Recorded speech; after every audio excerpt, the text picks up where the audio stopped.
결혼한 부부들이 서로에게 가장 큰 상처를 받을 때가 언제일까? 몇 년 전에 삼성생명은퇴연구소에서 전국의 20세 이상의 기혼 남녀 820명을 대상으로 서로에게 언제 가장 큰 상처를 받았는지에 대하여서 조사한 결과가 있습니다. 남편은 아내가 자신의 인격이나 능력을 무시하는 말을 할 때 가장 큰 상처를 받았다라고 이야기합니다. 당신이 그렇지 뭐, 잘하는 게 뭐 있어? 남자답지 못하게. 당신은 몰라도 돼. 아내들도 역시 남편이 자신을 무시하는 말을 할 때 가장 큰 상처를 받는다고 응답합니다. 너 모르면 가만히 있어. 그것밖에 안 돼? 됐어. 한평생 서로를 사랑하겠다고 약속하고 살아가는 부부들도 자기를 무시하는 말을 듣거나 상대방이 자기를 비웃으면 말할 수 없는 상처를 받게 됩니다. 그런데 이것은 부부간만의 문제가 아닙니다.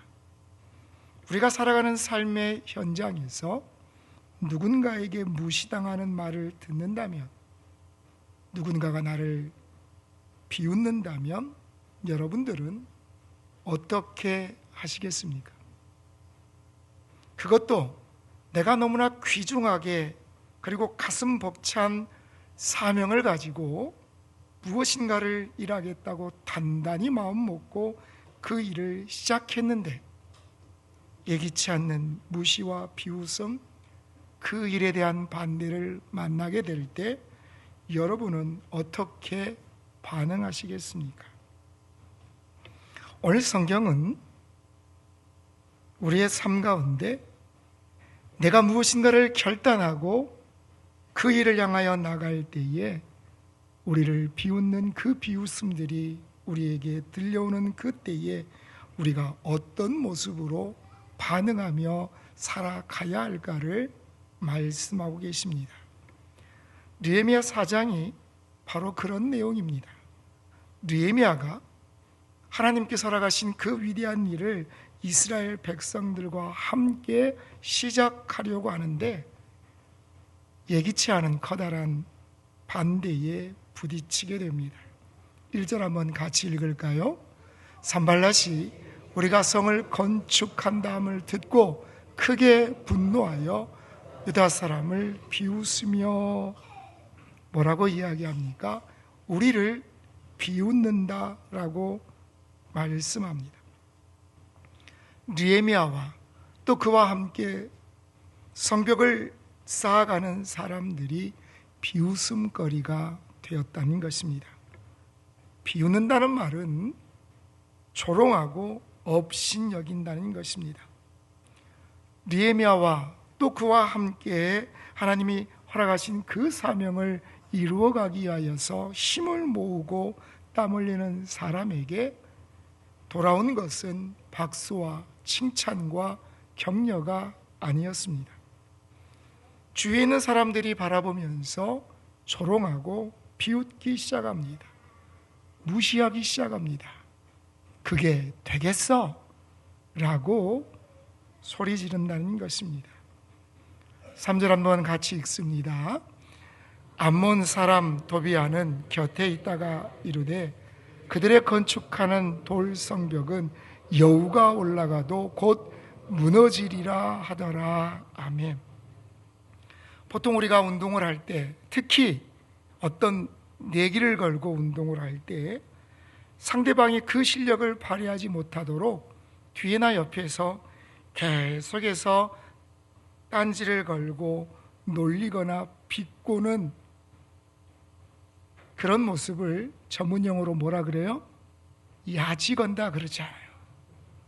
원래 야지라는 말은 일본어라 한국어로 우리가 순화해서 이야기하면 야유를 보낸다, 옆에서 조롱하고 비아냥거린다 라고 바꿔야지만 누군가 나를 향하여서 계속해서 야유를 보내고 조롱하고 계속해서 비난을 하면 우리는 우리가 하는 그 일에 집중하지 못하고 위축되기가 쉽다는 것입니다. 지금 도비아가 하는 이 행동은 강력한 조롱이었습니다. 그 말을 듣는 이스라엘 백성들은 모욕적이고 모멸감을 느껴야 하는 그런 말이었습니다. 여러분, 성벽은 원래 사람들이 그곳에 올라가서 밖에서 공격해오는 적들을 방비하기 위해서 만듭니다. 그래서 수많은 사람이 올라가도 거뜬하게 하도록 만들고 밖에서 적들이 물리적인 힘을 가해도 튼튼하게 견딜 수 있도록 만든다는 것입니다. 그런데 뭐라고 이스라엘 백성을 조롱합니까? 여우가 올라가도 무너질 것이다. 당시에 유대 지역에 살던 이 여우는 한 3에서 7kg밖에 되지 않는 아주 가벼운 그런 동물이었습니다.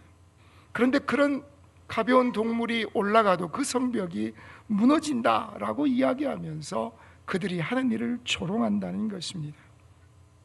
한마디로 말하면, 야, 얼마나 가겠어?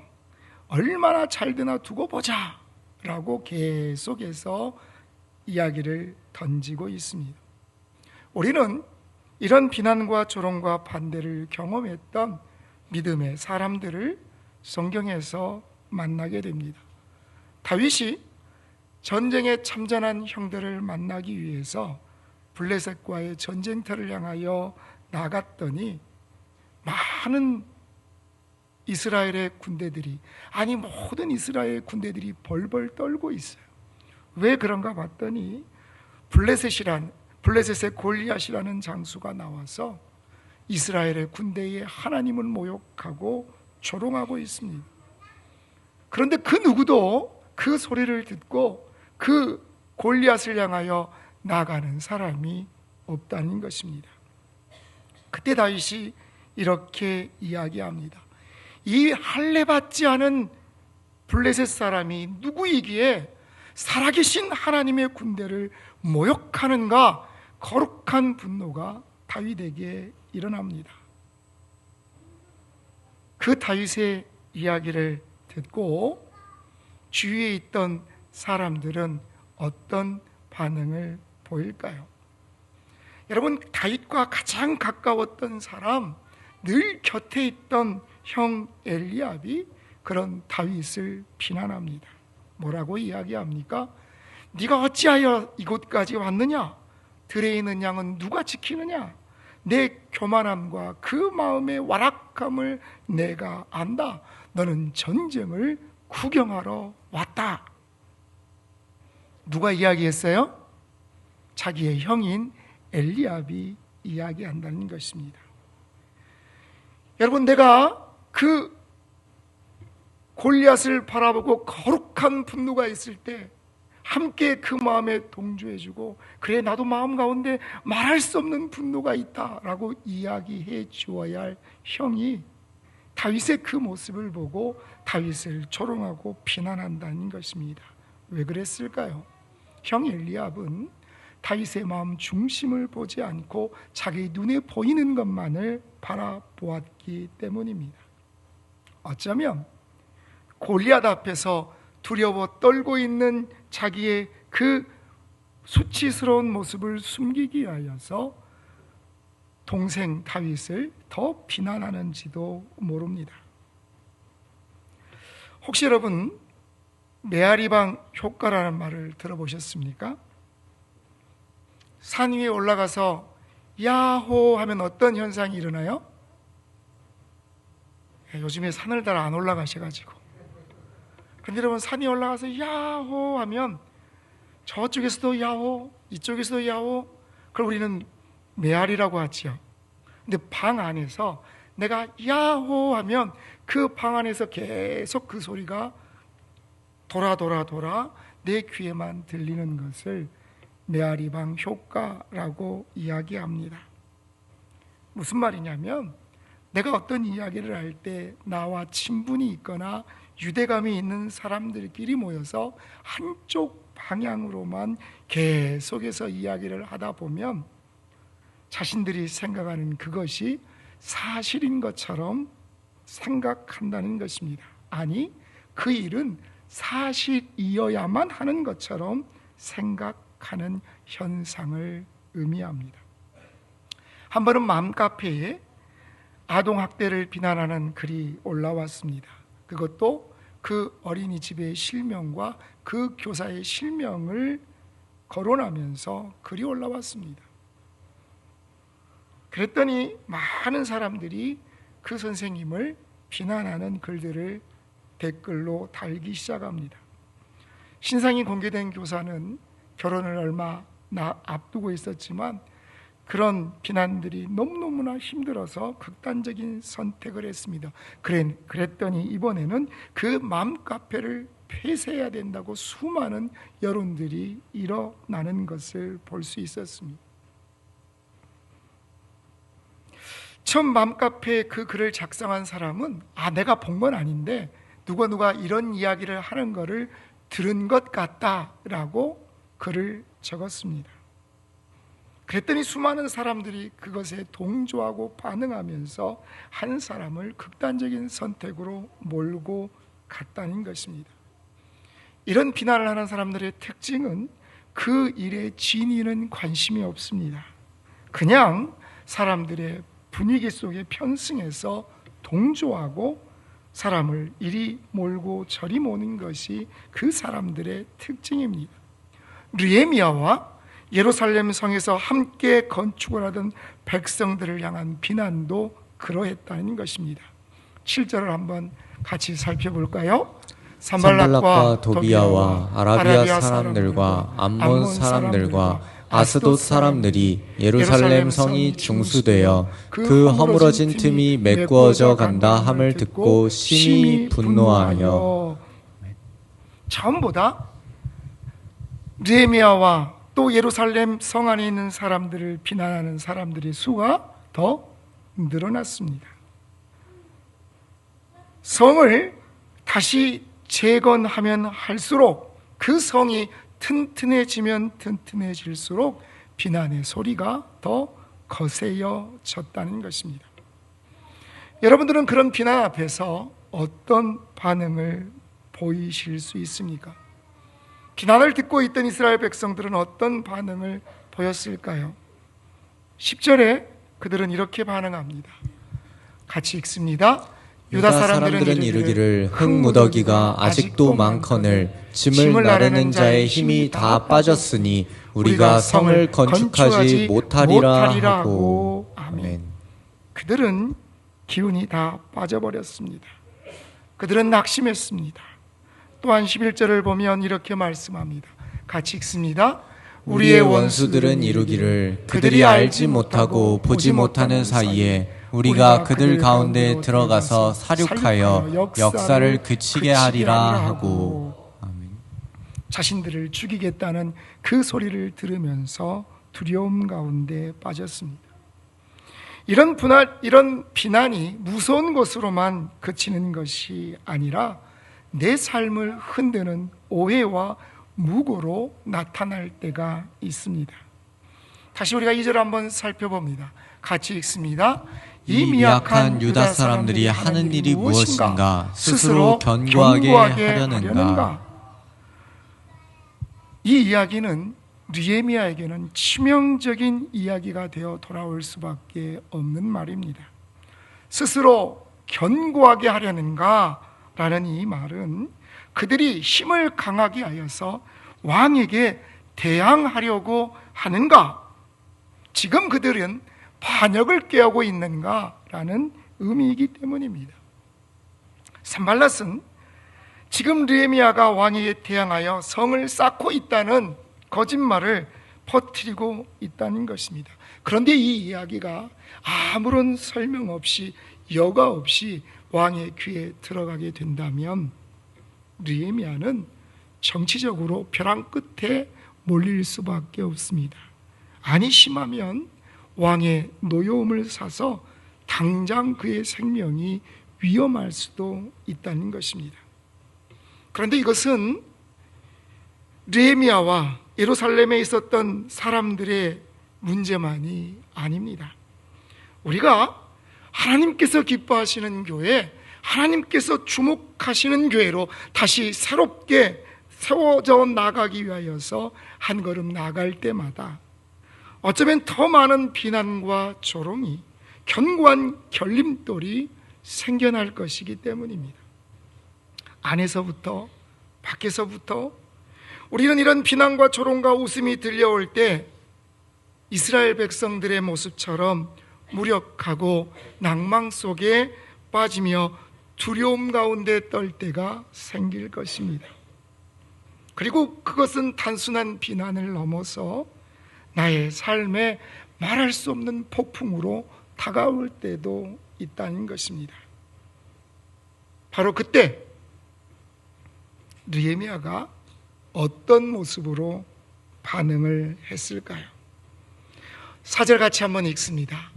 우리 하나님이여 들으시옵소서. 우리가 업신 여김을 당하나이다. 원하건대 그들이 욕하는 것을 자기들의 머리에 돌리사 노략거리가 되어 이방에 사로잡히게 하시고. 아멘. 느헤미야는 어떤 반응을 보입니까? 하나님이여 들으시옵소서. 비웃음을 당한 느헤미야가 가장 먼저 한 일은 하나님 앞에 기도하는 일이었습니다. 여러분, 내가 말할 수 없는 억울함을 당할 그때에도 우리가 가장 먼저 해야 할 일은 무엇입니까? 그것은 내가 하나님 앞에 무릎 꿇고 기도하는 일이라는 것입니다. 하나님, 지금의 나의 형편과 상황을 하나님께서 바라보시고 내 입술의 기도를 하나님께서 들어 주옵소서. 미국에서 이민 목회를 하시던 목사님이 한 번은 특세 강사로 오셔서 이런 간증을 하셨던 것을 기억합니다. 목사님이 섬기셨던 교회는 수십 년 이상을 자신이 개척해서 함께 성장해온 교회였습니다. 모든 성도들이 얼마나 목사님을 사랑하고 존경하면서 행복하게 신앙생활을 하는 걸로 이민교회 사회에서는 많은 부러움을 샀던 교회였습니다. 그런데 어느 날 목사님에 대한 작은 오해가 커지더니 목사님을 향한 감당할 수 없는 비난들이 일어났다고 이야기하십니다. 목사님이 이 말씀하시더라고요. 그동안 나를 사랑한다고 존경한다고 하던 교인들이 어느 날 갑자기 돌변하는 그 모습을 보면서, 아니, 사랑한다면 진짜로 내가 죽을 죄를 졌어도 용서해 줘야지 어떻게 이럴 수 있을까? 사람들에 대한 실망과 배신감 때문에 삶의 무기력함을 느끼고 우울증에 또 심각한 공황장애를 겪으셨다라는 그런 이야기를 하신 것을 듣습니다. 여러분, 누가 되었건 이유가 어떻건 나를 향한 비난은 나를 힘겹게 만든다는 것입니다. 목사님이 계속해서 말씀합니다. 그 시간을 통해서 하나님께서 깨닫게 하신 것이 있었는데 그것은 자기 자신을 내놓으라는 그런 말씀이었다는 것입니다. 하나님 앞에 변명하고 변호하고 싶은 마음도 내려놓고 세상 앞에서 나는 억울하다 소리치고 싶은 생각도 내려놓고 묵묵히 하나님 앞에서 자신의 모든 것들을 내려놓는 시간을 통하여 더 성숙하길 원하시는 하나님의 그 훈련의 시간을, 더 성숙되어지는 시간을 경험하셨다라고 고백하십니다.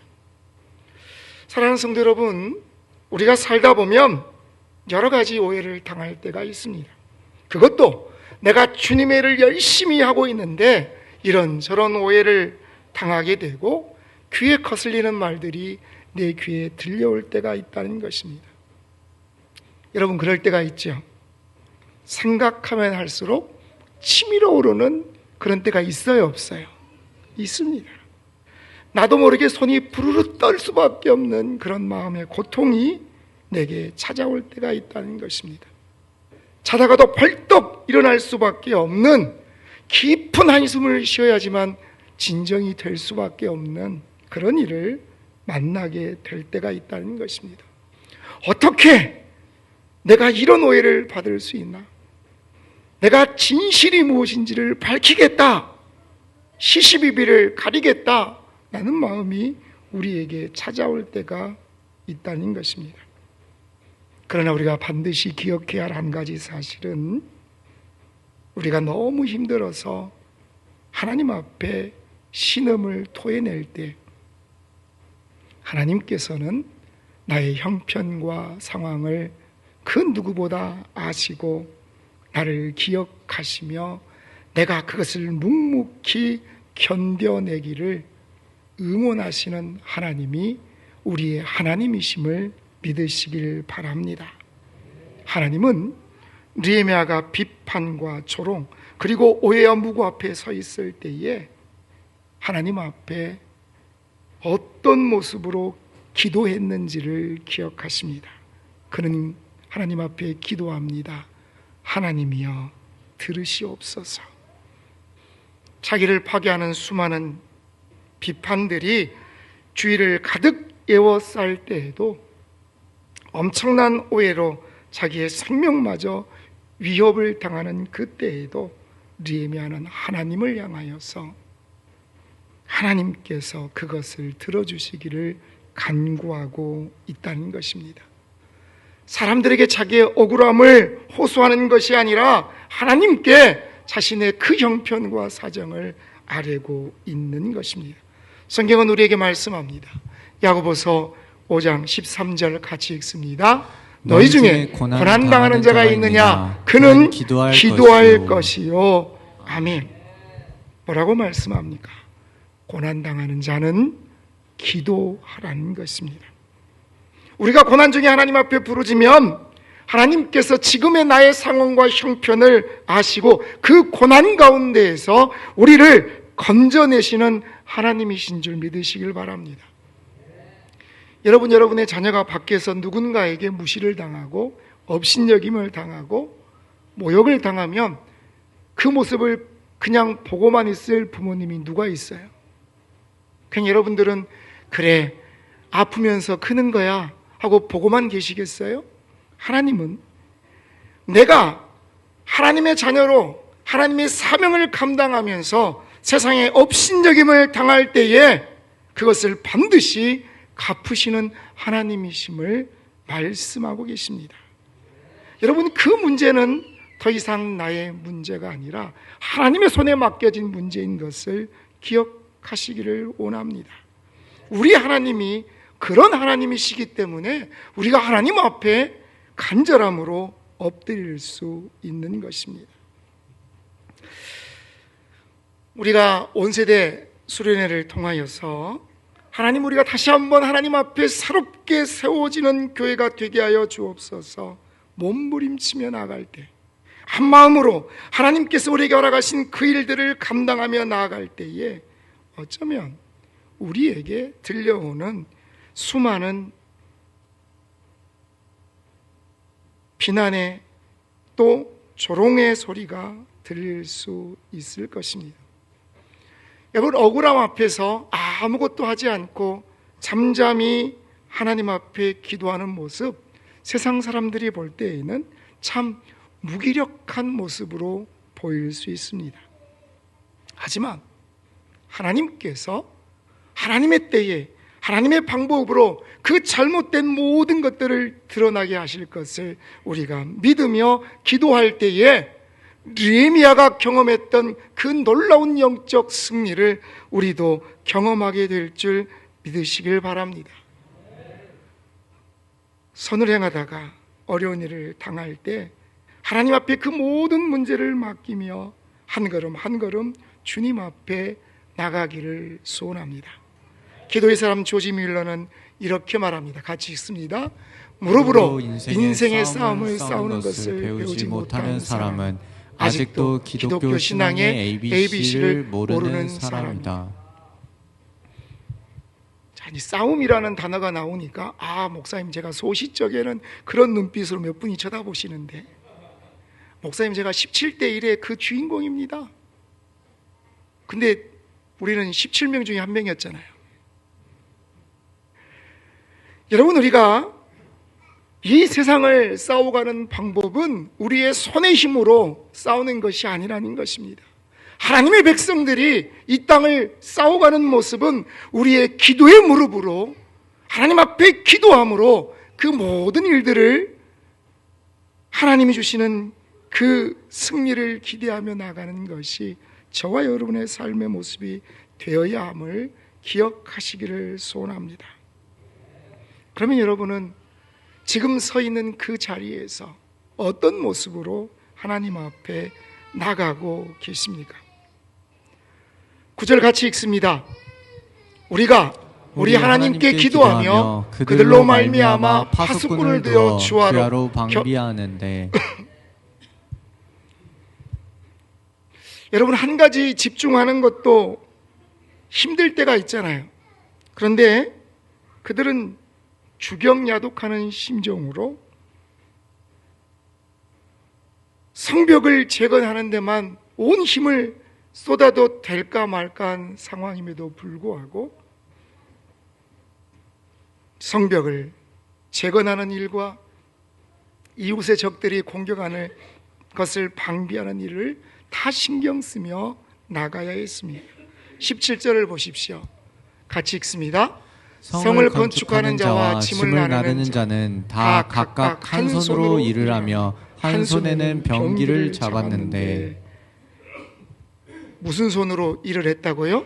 한 손으로 일을 했다는 것입니다. 그의 한 손으로라는 것을 원어 성경에는 강조하고 있습니다. 한번 생각해 보세요. 무거운 돌을 들여야 하면 무슨 손으로 들어야 돼요? 두 손으로.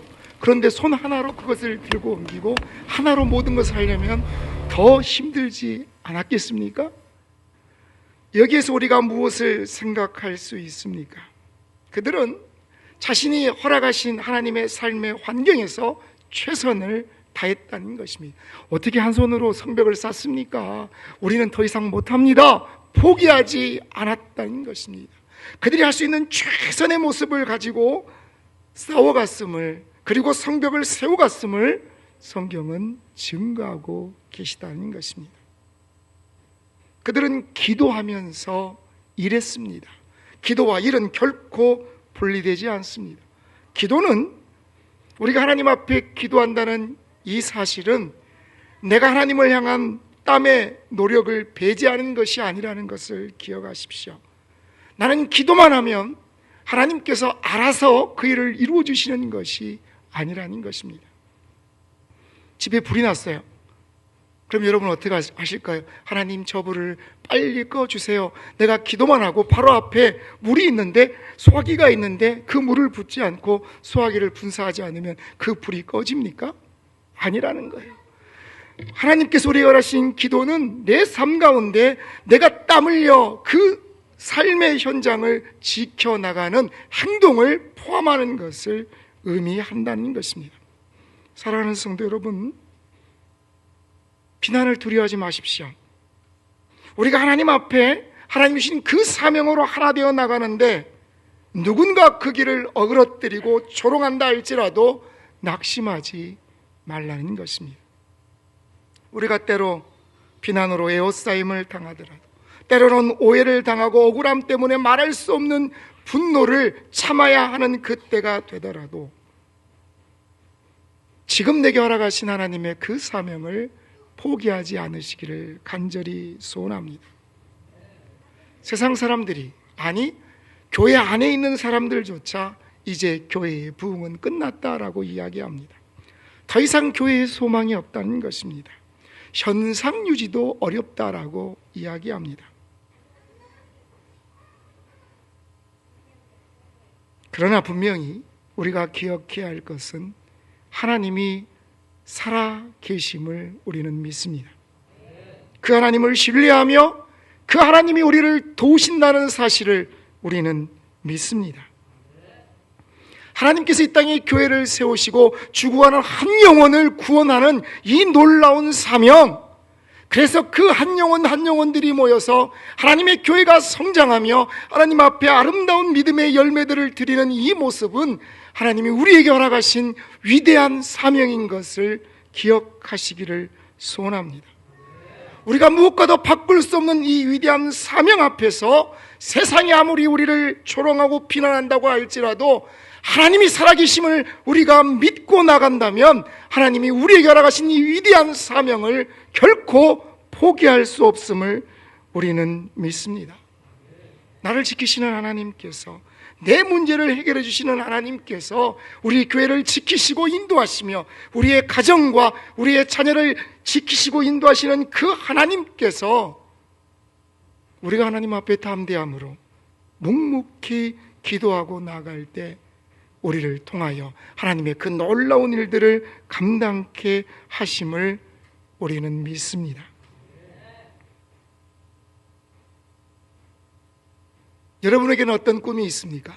10년, 20년, 30년 뒤에 하나님께서 우리 교회를 향한 그 꿈을 모든 성도가 함께 꿈꾸어가며 하나님께서 느헤미야와 또 예루살렘 성벽을 재건하는 데 참여한 그 성에 살고 있던 모든 백성들에게 그들이 피난이 들려올 때에도 하나님 앞에 무릎으로 기도하며 그 피난을 뚫고 나갈 수 있도록 인도하셨던 것처럼 우리에게 허락하실 그 위대한 사명을 우리가 붙잡고 나갈 때 우리 모든 성도들이 한 마음으로 하나님 앞에 무릎으로 기도하고 나갈 때 하나님이 우리를 향한 하나님의 놀라운 은혜를 부어주실 것을 확신하며 그 하나님을 기대하며 그 살아계신 하나님을 바라보며 나가는 저와 여러분이 되시기를 주님의 이름으로 간절히 축복합니다.